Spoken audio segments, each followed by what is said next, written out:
ಸ್ನೇಹಿತರೆ, ಹೇಗಿದ್ದೀರಾ? Story master YouTube ಚಾನಲ್ಗೆ ಸ್ವಾಗತ. ಇವತ್ತು ನಾವೊಂದು ತುಂಬ ಹಳೆಯ ಅಂದರೆ ಎಲ್ಲರಿಗೂ ಪರಿಚಿತವಾದ ನಂಬಿಕೆಯ ಬಗ್ಗೆ ಮಾತನಾಡೋಣ. ಸ್ನೇಹಿತರೆ, ಬೆಕ್ಕು ಅಡ್ಡ ಹೋದ್ರೆ ಕೆಲಸ ಆಗೋದಿಲ್ಲ. ಇದೊಂದು ಅಪಶಕುನ ಅಂತ ನಮ್ಮ ಅಜ್ಜಿ, ಅಪ್ಪ, ಅಮ್ಮ ಮತ್ತು ನಮ್ಮ ಮನೆಯ ಹಿರಿಯ ವ್ಯಕ್ತಿಗಳು ಹೇಳೋದನ್ನ ನೀವೆಲ್ಲರೂ ಸಹಜವಾಗಿ ಕೇಳಿರ್ತೇವೆ. ಆದರೆ ನಿಜವಾಗಿಯೂ ಬೆಕ್ಕು ಅಡ್ಡ ಹೋದರೆ ಅಪಶಕುನ ಆಗುತ್ತದಾ? ಇಲ್ಲ, ಇದು ಕೇವಲ ಮೂಢನಂಬಿಕೆನಾ? ಇದರಲ್ಲಿ ಎಷ್ಟು ಸತ್ಯ ಇದೆ? ಇದು ನಿಜವಾದ ಅಪಶಕುನನ ಅಥವಾ ಕೇವಲ ಜನರ ಕಲ್ಪನೆನಾ? ಇವತ್ತು ನಾವು ವಿಜ್ಞಾನ, ಇತಿಹಾಸ ಮತ್ತು ಮನೋವಿಜ್ಞಾನ ದೃಷ್ಟಿಯಿಂದ ನೋಡೋಣ.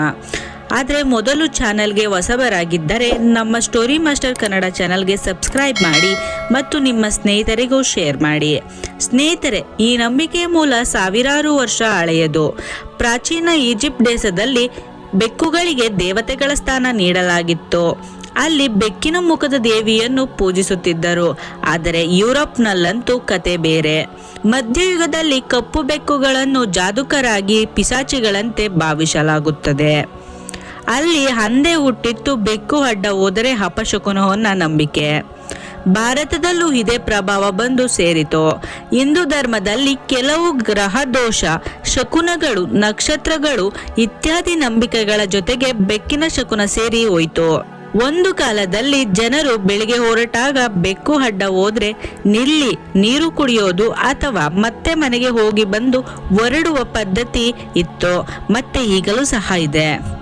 ಇದು ಪ್ಯೂರ್ಲಿ ಸೈಕಲಾಜಿಕಲಿ ಕಾನ್ಸೆಪ್ಟ್.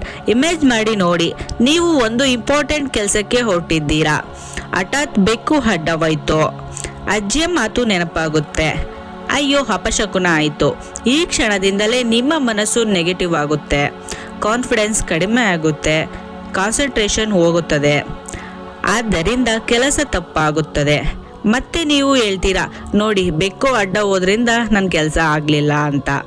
ಆದರೆ ನಿಜಕ್ಕೂ ಬೆಕ್ಕು ಕಾರಣವಲ್ಲ, ನಿನ್ನ ಮನಸ್ಸಿನ ಭಯವೇ ಕಾರಣ.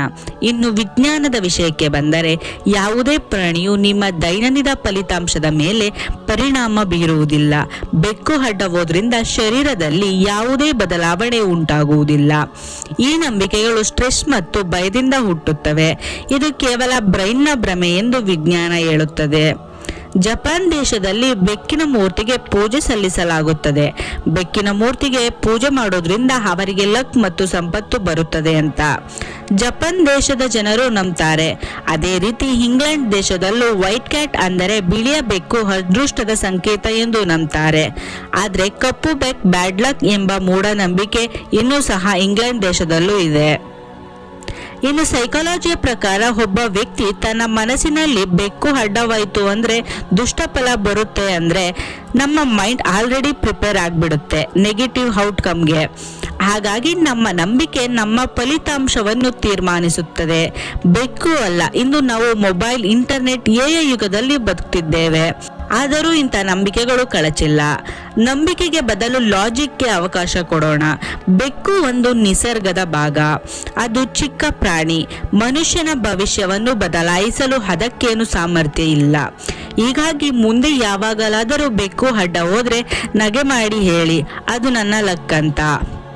ಇದೊಂದು ನಂಬಿಕೆಯ ಕತೆ ಅಲ್ಲ, ಮನಸ್ಸಿನ ಕತೆ.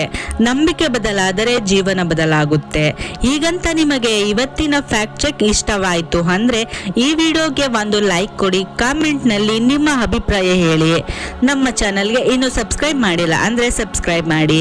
ಮುಂದಿನ ವಿಡಿಯೋದಲ್ಲಿ ಮತ್ತೆ ಸಿಗೋಣ ಹೊಸ ವಿಷಯದೊಂದಿಗೆ. ಧನ್ಯವಾದಗಳು.